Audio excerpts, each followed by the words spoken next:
안녕하세요. 귀로 여는 세상, 영심의 책방 가족 여러분, 환영합니다. 오늘의 작품은 문순태 작가의 타오르는 강 제2부 깨어있는 밤을 함께 감상하시겠습니다.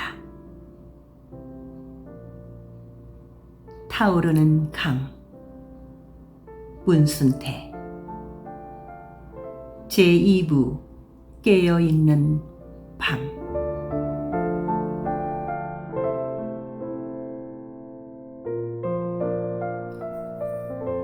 웅보의 이야기를 듣고 나자 자신들의 짧은 소견이 부끄럽기까지 하였다.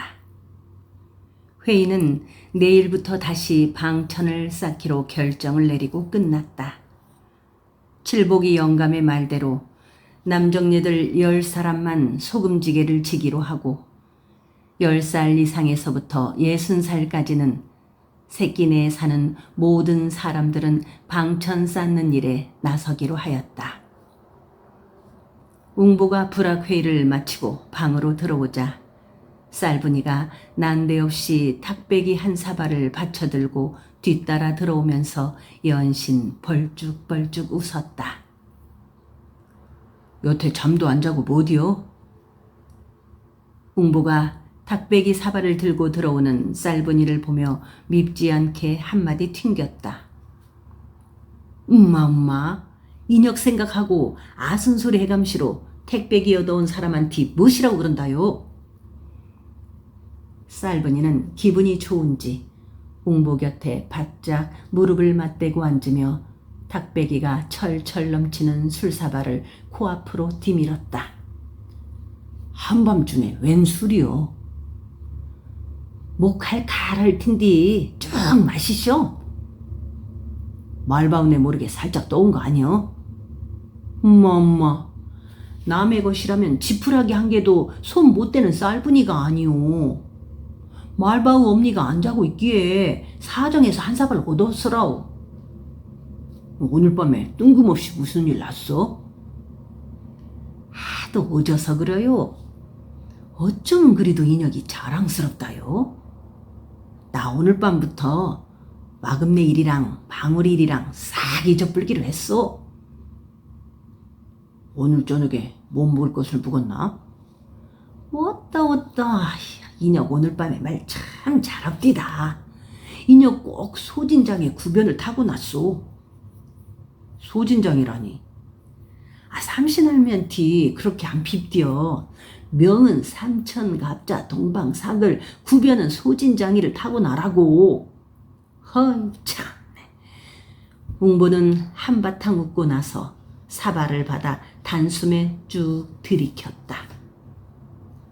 오늘 밤 인혁이 노루목 진사나리보다 훨씬 똑똑하고 잘나 보이대요. 오져서 죽겠단께. 아니, 요 옆앤내가 자기 남편을 딴 남정네한테 빗대는 버르장면은 어디서 배웠다냐? 웅보가 벌컥 화를 내는 바람에 쌀분이는 갑자기 침 맞은 지네처럼 할 말을 잃고 셀쭉하게 돌아앉아 버렸다. 나는 이 세상에서 쌀분이보다 더 이쁜 여자는 한 사람도 없다고 생각하는데 인혁은 하늘만치나 귀한 남편을 딴 남정네한테 빗대는겨? 웅보는 웃으면서 말했고 그제야 쌀분이는 다시 웅보 쪽으로 돌아앉아 해버러지게 웃었다.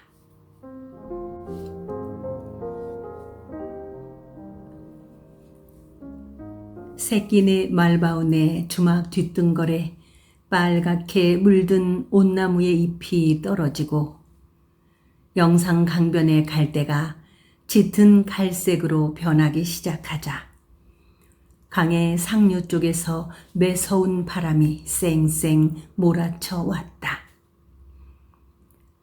쭉정이 별을 거두어들인 들판은 을씨년스럽게 텅 비고 매서운 바람에 놀란 영산 강물이 요동을 쳤다.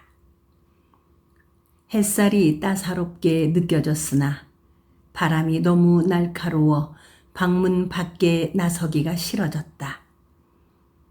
가을과 겨울 사이에는 바람이라는 두껍고 세찬 계절의 벽이 가로 놓인 듯 싶었다. 들판이 텅 비면서 바람이 거칠어졌고 바람이 거칠어지자 가은에 잠들어 있었던 영산강이 다시 새벽과 저녁에 울기 시작했다. 겨울은 잔인하게 풍성했던 나무들의 옷을 홀랑 벗겨가 버렸다. 곳간에 식량을 가득 쌓아두고 눈이 오기를 기다리는 부자들의 눈에는 앙상하게 옷 벗은 나무들이 아름답게 보일지 몰라도 여투어 놓은 양식이 달랑달랑한 가난한 사람들은 죽을 만큼 싫은 굶주림이 서서히 다가오는 것 같은 오싹한 무서움을 느끼게 마련이었다. 첫눈이 소복하게 내리자 새끼네 사람들의 마음이 덜컥 내려앉았다. 눈이 내리면 길이 미끄러워 소금지게를 지고 다닐 수도 젖동이를 이고 장사길을 떠날 수도 없기 때문이었다. 소갈머리 없는 아이들만이 어른들의 걱정을 알 턱이 없는지라 떼지어 고삿을 뛰어다니며 좋아했다.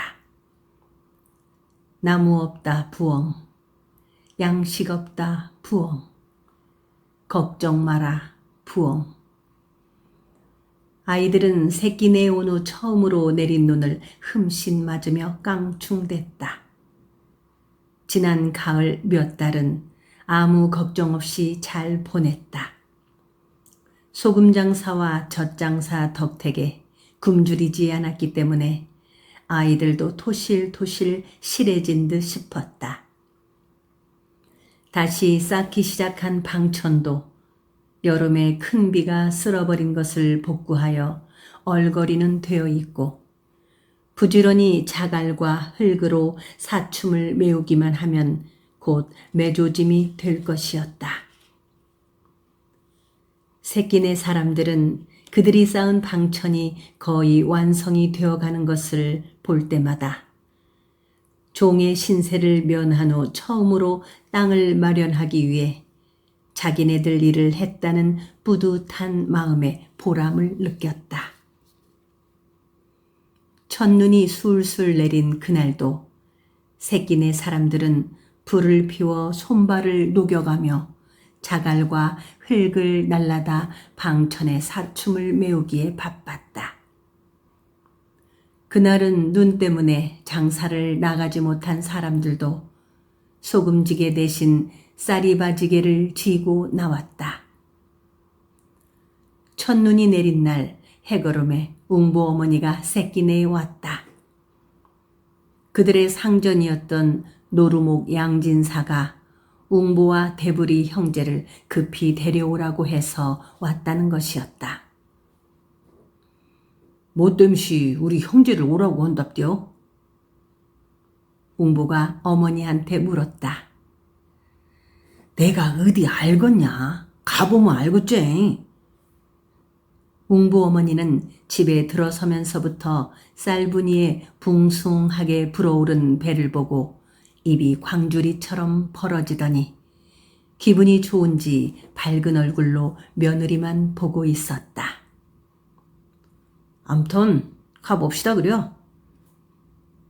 대부리는 오랜만에 노루목에 가서 친구들을 만나보고 싶었다. 그는 한동안 말바운의 주막 술청에만 붙박여 있더니 요즘하겐 방천 쌓는 일을 열심히 도와주었다. 나는 가기 싫다. 내년 봄에 아버지 어머니를 모시러 가기 전에는 발걸음을 하기 싫어.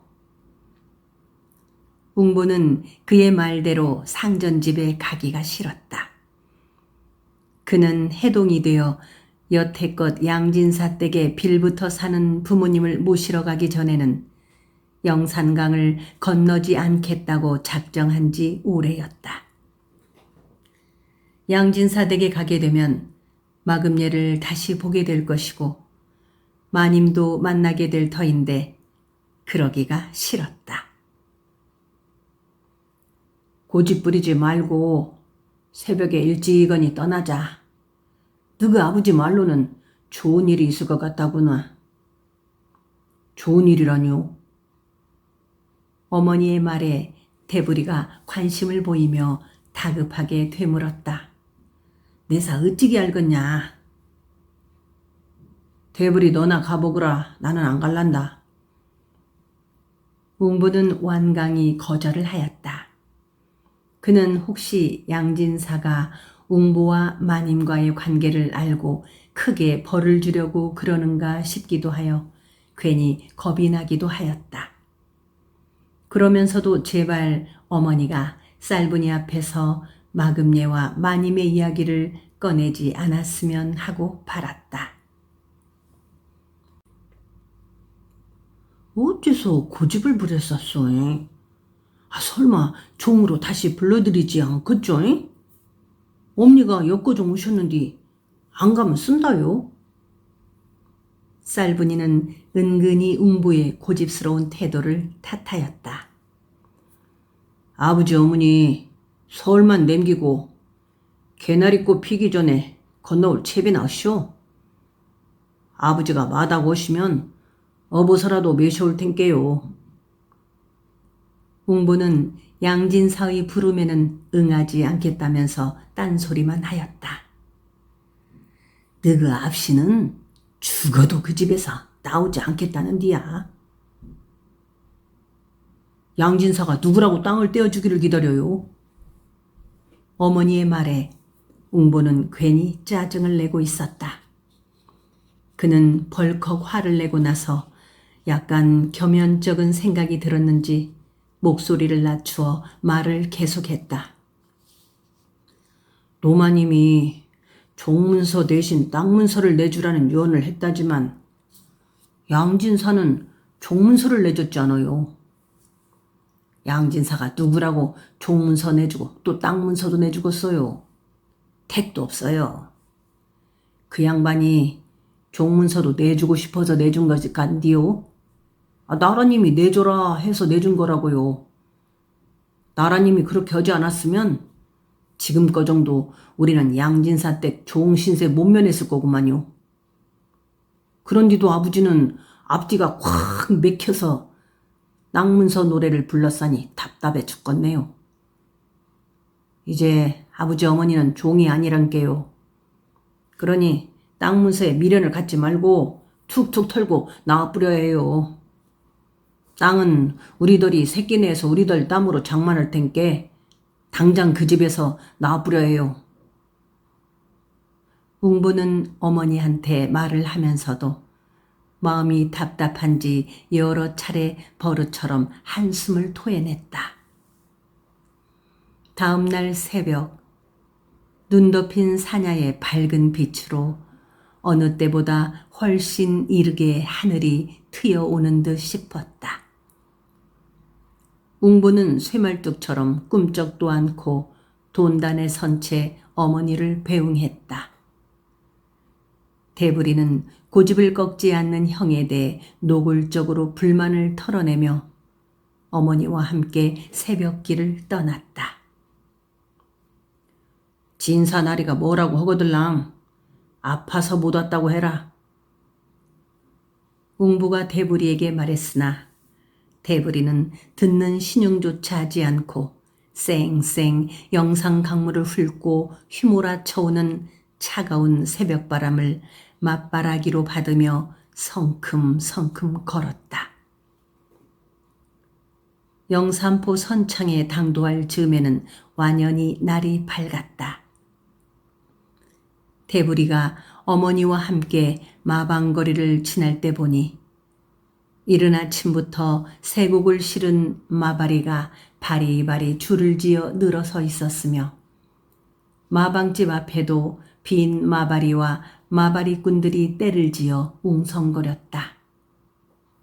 지난 여름 큰 물이 들을 갈퀴질 해버려 농사를 족치고 쭉정이만 거두어 들인 것으로 아는데 세곡을 가득가득 실은 마바리가 줄지어 늘어선 것을 보니 믿어지지가 않았다. 영산포 선창거리는 이른 아침부터 벅신거렸다. 선창에는 젖배가 들어왔는지 젖동이를 푸는 인부들의 목쉔 소리가 시끌시끌했고 소금전 모퉁이 큰 세곡 창고에서는 실어온 곡식들을 일일이 점고하여 쌓아 놓느라 인부들의 모습이 먹적지근했다. 흉년이라고 했어도 선창거리만 오면 푸지더라. 대부리 어머니가 곡식들을 가득가득 싣고 세곡 창고 쪽으로 줄지어가는 마바리들을 보며 입을 열었다. 농사꾼들이야 곧 죽어도 세곡을 안 낼 수가 없지라오이. 대부리는 처음 그가 노루목에서 나와 영산강을 건너왔을 때부터 사람들이 벅신거리고 곡식이며 고기며 술 등 온갖 것들이 푸짐한 선창거리가 마음에 들었다. 할 수만 있다면 그도 선창거리에서 살고 싶었다. 그러기에 그는 얼마 전부터 말바우 어미한테 주막을 선창거리로 옮기자고 은근히 꼬드기고 있는 거였다. 엄니, 후담에 나 각시어두면 선창에서 살고 싶으라오. 대부리가 마방거리 모퉁이를 돌아 광나루 쪽으로 서둘러 발걸음을 옮기며 뚜벅 말했다. 네 형이랑 안 살고? 야, 나는 농사꾼이 되는 것이 싫구만요. 아이고, 이 자스가 사나 그가 농사꾼이 안 되면 뭐 묻고 살게. 선창에 삼시로 돈을 모아야제요. 나는 말이라오. 엄니 배를 타고 두레가 죽은 바닷가정 가보고 싶구만요. 너를 뵀을 적에 꿈에서 처음으로 물새를 봤단다. 암에도 내가 물새 모양으로 홀홀 날아댕김시로 살란갑다. 지발 나도 홀홀 날아댕김시로 살고 싶으라오. 나무 모양으로 한 곳에만 뿌리를 지르고 살기는 싫으라오. 그러면서 대부리는 강심을 가로질러 선창 쪽으로 들어오는 큰 당도리배를 멀뚱히 바라보았다. 모자가 강을 건너 노루목에 당도했을 때는 툭툭 쏘는 겨울 햇살이 질척하게 눈을 녹이기 시작할 무렵이었다. 노루목 양진사 댁에 들어선 대부리는 대문간 모퉁이에서 묻어놓은 무구덩이의 이영을 두르고 있는 아버지한테 인사를 할 겨를도 없이 그의 어머니가 때미는 대로 진사나리가 거처하는 사랑채 큰 방 앞 섬도류에 머리를 조아렸다. 나리마님, 쇳내 대부리옵니다요. 대부리가 큰 소리로 입을 열자 이내 장지문이 열렸다. 내 형놈은? 양진사가 턱을 쳐들어 수염을 만지작거리며 퉁명스럽게 물었다.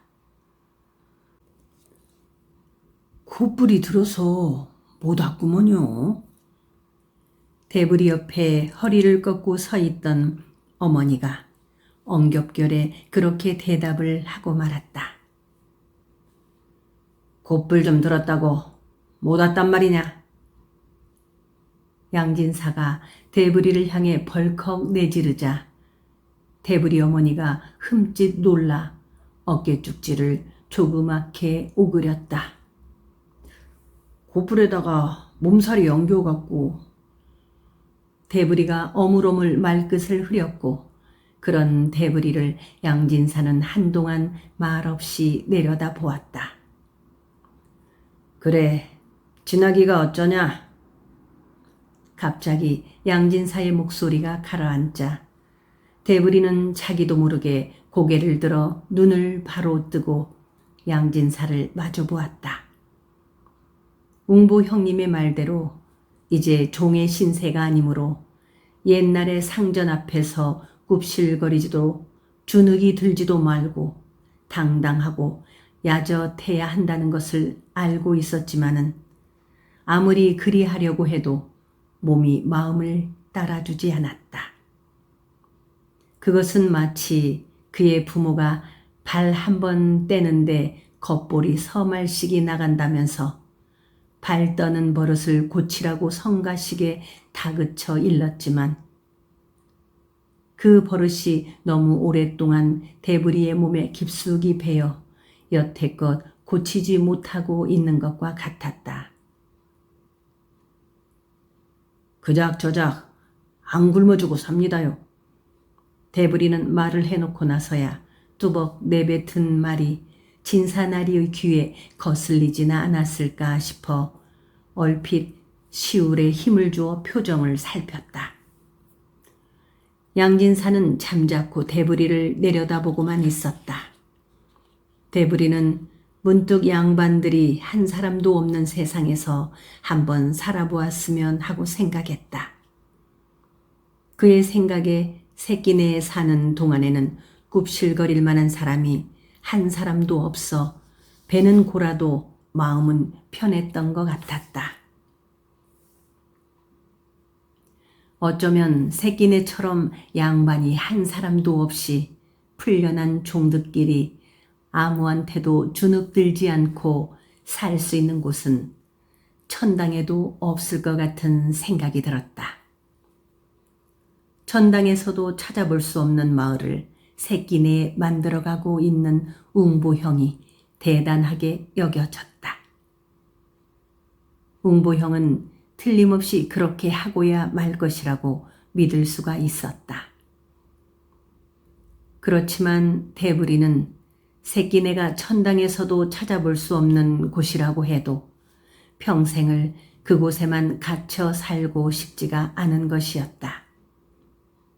어머니 말 맞다나 대부리는 자신이 전생에 물새였는지도 모른다고 생각했다. 그래서 사람으로 환생해서도 전생에 물새가 날아다녔던 곳을 다 가보고 싶은 것인지도 모를 일이었다. 대부리는 양진사댁 사랑채 섬도류에 고개를 꺾고 서 있으면서도 자신이 물새가 되어 강과 바다 위를 훨훨 날아가는 환상에 취해 있었다. 그런 환상에 사로잡히자 양진사 앞에서 더더욱 주눅이 들 필요가 없다는 생각이 들어 꺾었던 고개를 다시 고추 세웠다. 내가 내놈 형제들을 도와주고 싶어서 불렀다. 대부리는 양진사의 말에 귀가 열리지 않았다. 양반들이 천한 것들을 돕겠다는 말이 그렇게 실감있게 들리지 않았기 때문이다. 대부리 애미는 물러가게. 양진사의 말에 대부리 어머니가 뒷걸음으로 사랑채에서 멀어져 갔다. 내가 요번에 이쪽 고을의 세곡을 한양으로 운반하는 책임을 맡았다. 현감자리라도 하나 얻어볼까 했는데 경차관이 아닌 차사원이 되었구나. 양진사는 대부리한테 필요 없는 말까지 하였다. 경차관이란 매년 호조에서 각 지방의 농사의 풍흉의 상황을 조사하기 위해 파견하는 관리요. 차사원이란 각 고을에서 거두어들인 세곡을 호조에 상납할 때 조선에 함께 타는 운송 책임관을 말한다. 영산포에서 배로 한강을 거쳐서 호조에까지 실어가야 할 세곡이 5만 섬이 넘는다. 그 많은 세곡을 거두어들이는 일은 각 고을 관하에서 할 일이 돼 관아에서 거둔 쇠곡을 보관, 관리하는 일이며 호조까지 운송을 하자면은 이만저만 머리 무거운 일이 아니다. 해서 내놈 형제들한테 일 좀 시키려고. 양진사는 잠시 발을 멈추고 장죽에 불을 붙여 물었다. 대부리는 가슴이 뛰었다. 배를 타고 한수를 거쳐 한양으로 들어가는 자신을 상상해 보았다. 쇠곡을 가득 실은 배를 탄 대부리 자신은 사람이 아니었다. 한 마리 물새인 것이었다. 해서 내가 내놈 형제들 착실함을 알고 있는지라 쇠곡을 보관 관리하는 일부터 배 실는 일, 배 싣고 가는 일, 호조에 상납하는 일을 맡아줘야겠구나. 허나 내 놈들은 이미 종에서 풀려났기에 품삯은 상머슴 세경으로 쳐주겠다. 대부리 내 놈은 힘골 깨나 쓰니 소용이 되는 것이고 내 형놈은 글을 알아 치부를 할 수 있으니 부른 게야. 그리 알고 점심 먹고 나를 따라 선창으로 가자. 양진사는 대부리 대답은 들을 생각도 않고 장지문을 닫아버렸다. 대부리는 한동안 물새가 된 기분으로 섬도류에 서 있었다. 한참 후에야 그는 반쯤 얼이 빠진 얼굴로 묵우덩이에 이영 덮는 일을 거의 끝마친 아버지에게로 돌아왔으며 오랜만에 만난 아버지를 보고도 멍청이 바라보고만 서 있었다. 진사나리께서 왜 부르셨다냐? 아버지가 물었으나 선뜻 대답을 못하고 눈 내린 뒤에 햇살이 겨울답지 않게 화사하게 내리꽂히는 하늘 복판에 물새가 되어 훨훨 날아가고 있는 자신의 곡두 때문에 잠시 하늘을 쳐다보고 서 있었다. 그때 그의 어머니가 가까이 오며 안방 마님한테 문안을 엿주지 않고 뭘 하느냐는 닥달함에 하늘로부터 시선을 내렸다. 대부리는 아버지와 말 한마디 주고받을 틈도 없이 다그치는 어머니를 따라 안채로 들어갔다. 안방마님 유씨 부인은 햇볕이 넉넉하게 퍼져내리는 안방마루 끝에 앉아있다가 대부리가 들어서는 것을 보더니 전에 없이 고개까지 끄덕이며 엷게 웃었다. 그래, 어찌하고 사느냐? 안방마님이 대부리의 문안 인사를 받고 물었다. 그작저작 삽죠. 대부리는 조금 전 진사나리한테 했던 대로 대답을 했다. 내 형은 많이 아프냐? 안방마님의 물음에 대부리는 얼핏 옆에 서 있는 어머니의 눈치를 살폈다. 뭐 그리 대단치는 않습니다요. 그래, 없을수록 몸이 성해야 한다. 내 애미한테 듣자니 쌀분이가 아기를 가졌다며. 모를 일이었다. 대부리는 마님이 전에 없이 친절하고 싹싹한 것에 놀라지 않을 수가 없었다. 종들이라면 닭 지내보듯 하던 마님이 웅보형 걱정까지 해주다니 세상이 달라진 느낌이었다. 네, 마님. 대부리는 대답을 하고 나서 마님을 올려다 보았다.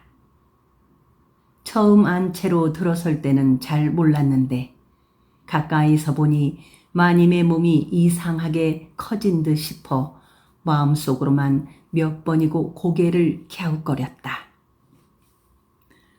산딸이 정월이라고? 마님이 다시 물었다.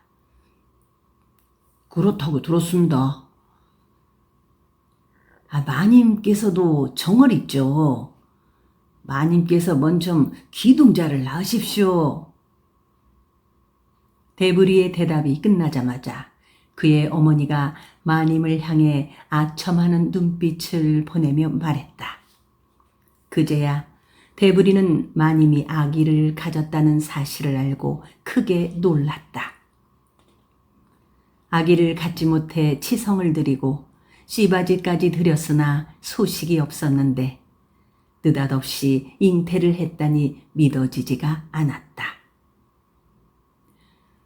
내년이 백마띠라 아들이면 좋아도 딸이면 팔자가 드셀 테니 걱정이구만. 마님은 혼잣말처럼 말하고 콩깍지똥만한 부푼 몸을 어렵게 일으켜 방 안으로 들어가 버렸다. 대부리가 막 돌아서려는데 안방문이 다시 열리면서 마님이 엽전 꾸러미를 들고 나왔다. 이 돈 내 형 갖다 줘라. 뜬굴로 객지의 털을 잡자면 어려운 일이 많을 테니 요긴할 때 쓰라고 하여라. 마님이 돈꾸러미를 내밀자 대부리 어머니는 송구스러워 몸둘 바를 모르고 허리만 굽신거렸고 대부리도 냉큼 받지를 못하고 머무적거리고만 서 있었다. 애미가 밖에. 마님이 대부리 어머니한테 이르자 연신 허리만 굽적이던 그녀는 차마 돈꾸러미를 받으러 마루로 올라가지 못하고 엉거주춤 메추라기처럼 엉덩이를 사렸다. 뭘 꾸물거려. 마님의 언성이 높아지자 대부리 어머니는 기듯 마루로 올라가 돈꾸러미를 받았다. 마님은 다시 방문을 닫아버렸다. 대부리 어머니는 안방에 내고 서너 차례 허리를 굽신거리고 나서야 마루를 내려와 돈꾸러미를 대부리의 고이춤에 쑤셔 넣어 주었다. 마님이 어째서 이러신다요? 대부리가 돈꾸러미가 든 고이춤을 추스르며 말했다. 글씨 나도 모르겠다. 얘기를 갔더니 사람이 싹 달라졌구만요. 글씨마다. 그나저나 이 댁에 복 터졌구만. 마금례도 애기를 뱃담서라우. 모자는 안채 봉당을 가로질러 대부리가 태어나기 전부터 그들 부모가 살아온 행랑채 문간방으로 돌아왔다. 마금례만 짠하게 되었다. 짠하게 되었다니라. 폴세 쫓겨났어. 애기를 뵀는 뒤 쫓겨나다니요. 안방마님이 애기를 가졌는디 마금례가 무슨 소양이 있겠냐. 저런. 새끼네 오셨을 때 왜 그 얘기를 안 했기라? 내 형 매미 상할까 싶어서 그랬다. 형 매미 상하다니 어째서라? 대부리가 다그쳐 물어서야 대부리 어머니는 아차 하고 속으로 주둥이 싼 자신을 나무람하였다. 대부리 어머니는 마금례가 양진사 댁에서 쫓겨가는 날 그의 뱃속에 든 아이가 웅보의 핏줄이라는 것을 말해 주었던 것을 혼자만 알고 있는 터였다. 대부리 어머니는 아직 그녀의 영감한테도 내색조차 하지 않았다. 그녀는 안방마님이 수태를 한 것을 웅보와 연관지어 생각하지 않을 수가 없었다. 더욱이 그녀는 웅보가 수태지처럼 안방마님의 회초리에 몰려 마금례와 잠자리를 같이 하여 마금례가 씨를 받게 된 경위를 알고 있는지라. 그런 안방마님이 마금례의 수태를 시세워 웅보를 안방에까지 끌어들였을지도 모른다는 생각을 하고 있었다. 양반들이란 남자 여자 할 것 없이 자기네들 하고 싶은 대로 하는 사람들이고 자기네들 한 짓은 무엇이든 옳게만 생각하는 무리들이라. 한갓 종놈인 웅보를 시돼지로 부리고도 남을 사람이었다.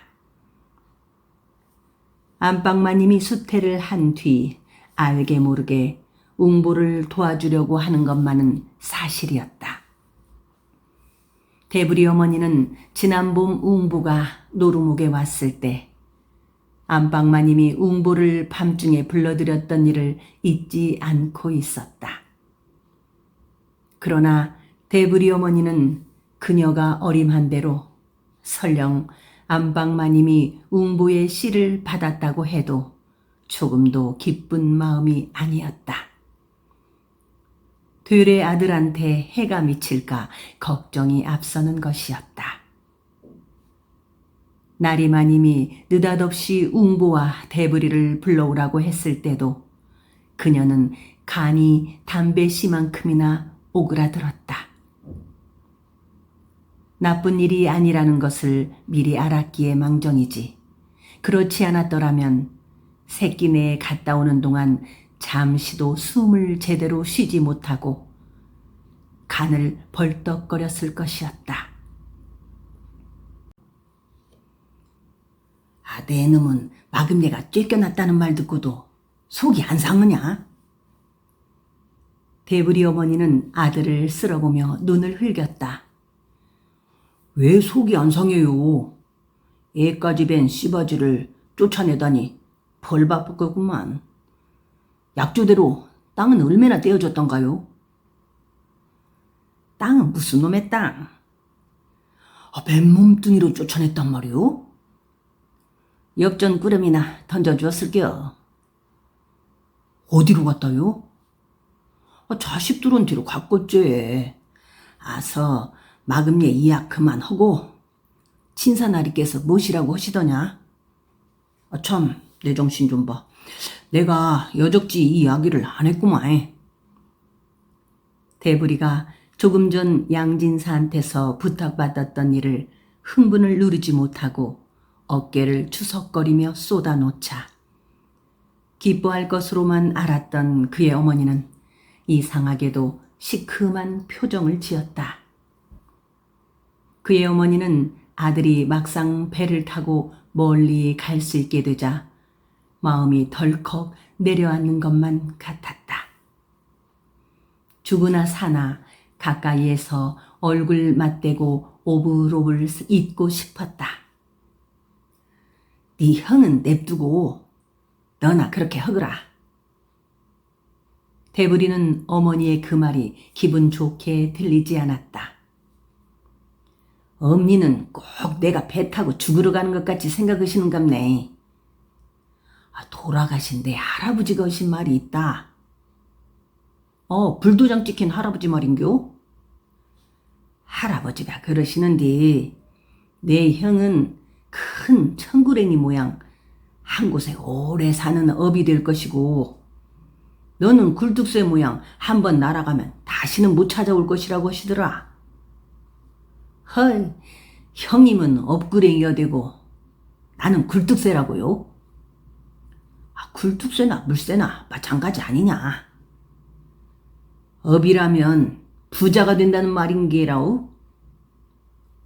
부자도 되고 새끼들도 많고 그래도 나는 작고 보잘것없는 굴뚝새가 더 좋구만이라오. 홀홀 내 마음대로 날아다니는 굴뚝새. 대부리는 부모님과 얼굴 맞대고 엉덩이 붙일 여유도 없이 점심 숟갈을 놓기가 바쁘게 양진사를 따라 나섰다. 그가 아버지 어머니한테 하직 인사를 하자 어머니는 새끼네에 가거든 마금예가 쫓겨났다는 말을 하지 말라고 귓속말로 당부를 하였다. 대부리는 오랜만에 노루목에 갔다가 친구들도 만나지 못하고 되짚어 오자니 마음이 쓰렁하였지만 장차 세곡선을 타고 멀리 여행을 떠난다는 생각에 발사심하여 흥분을 가라앉힐 수가 없었다. 햇빛은 여전히 넉넉하게 내려 꽂혔으나 영산강이 가까워질수록 상류 쪽에서 드밀고 내려오는 된바람이 뒤통수를 때렸다. 대부리는 양진사를 따라 된바람을 등에 업고 걸었다. 나리마님, 강물이 풀려야 배가 댕길 수 있겠습죠? 대부리는 언제쯤 세곡선을 탈 수 있을지 몰라 넌지시 양진사한테 물어보았다. 내년 6월까지는 상납을 끝내야 하니 강이 풀리는 대로 서둘러야 할 것이야. 경칩되면 영산강이 풀리겠습죠? 풀리다 마다 우수 경칩되는 대동강도 풀린다고 안 하더냐? 배가 여러 척 있어야겠네요. 그렇다 마다 한 배가 서너 행보쯤 합니까요? 글쎄다. 배로 실어갈 세곡이 워낙 많아서. 대충 얼마라고 하셨죠? 글쎄다. 대동미를 제하고도 5만 섬이 넘을 게다. 그건 왜 묻냐? 5만 섬이면 얼마나 될 값이오? 내 놈이 5만을 셀 수나 있을 것 같으냐? 보수세를 받아본 가늠이 있어서 몇백 거정은 헤아릴 수가 있으나 만 거정은... 그래도 보수세를 받아본 가늠이 있으니 도움이 되겠구나. 5만 섬을 쌓아놓으면 금성산만 하겠구만요. 금성산만은 못해도 가히 집채덩이 몇 개 모아놓은 것만 할 거다. 그 많은 세곡이 다 어디서 나옵죠? 더욱이 올 같은 흉년에. 별걸 다 걱정하는구나. 그건 내 놈이 걱정할 일이 아니다. 팔도에서 그 많은 세곡을 거두어 나라님은 어디에다 다 쓰실깝죠? 그것도 내 놈이 알 일이 아니다. 이 세상에서 나라님보다 더 부자가 있을깝쇼? 이놈이 별걸 다. 나리마님은 나라님이 될 수는 없을깝쇼? 이놈아, 잔소리 그만하거라. 듣자 하니 못할 소리가 없구나. 대부리는 갑자기 알고 싶은 것들이 너무나 많아졌다. 그러나 앞으로 새처럼 안 가본 곳이 없이 훨훨 날아다니다 보면 그가 알고 싶은 것들을 모두 듣고 볼 수 있을 것이라고 믿었다. 그는 영산강을 건너면서까지도 그 많은 세곡들이 어디서 나오며 왜 백성들은 흉년이 들어 중내산에 하면서도 세곡을 꼬박꼬박 바쳐야 하는 것인지 궁금하여 몇 번이고 양진사한테 물어보고 싶었지만 그러다가 또 괜히 툭만 맞을 것 같아 혼자 속으로만 저울질하듯 생각을 굴렸다. 영산포에 당도한 양진사는 대부리를 데리고 마바리가 줄지어 늘어선 좋은 창으로 갔다. 나루턱 아랫목에 있는 좋은 창에는 큰 문을 활쩍 열어놓고 등짐꾼들이 마바리에서 곡식 가마니들을 져서 창고에 들여 넣고 있었다. 점고하는 관아 사람들도 여럿 있었다.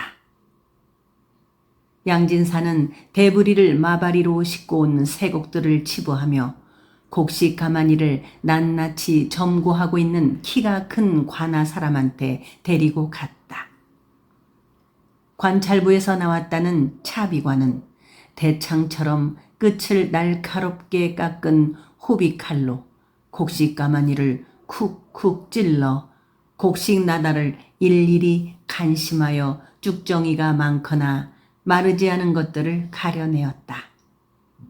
그가 어찌나 까다롭고 늑장을 부리는지 멀리서 세곡을 싣고 따라온 작은 고을의 관속들은 그의 앞에서 벌벌 떨며 굽실거렸다.